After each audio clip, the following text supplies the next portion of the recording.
Il faut s'aimer le dialogue et cultiver la paix dans le monde, partant en Afrique. C'est un des messages que le représentant de la sous-région de l'Afrique centrale de la Fédération pour la paix universelle est venu partager avec le ministre gabonais en charge des droits humains. Qu'il me soit d'abord permis ici de remercier les autorités gabonaises de nous avoir donné l'accès dans cette nation, mais aussi en particulier son Excellence Monsieur le ministre, en qui j'ai noté un sens d'ouverture d'esprit.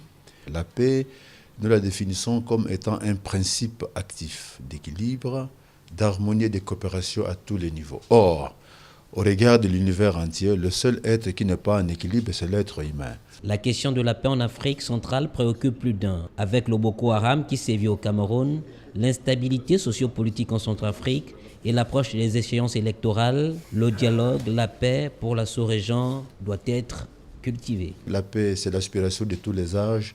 Un jour, quel que soit le prix, il faudra arriver à faire de cela une certaine réalité.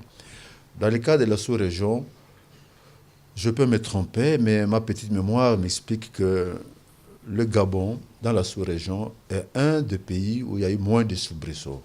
Par rapport, par exemple, au deux Congo, moi, je suis originaire de la RDC, mon pays parfois plus de soubresauts que le Gabon.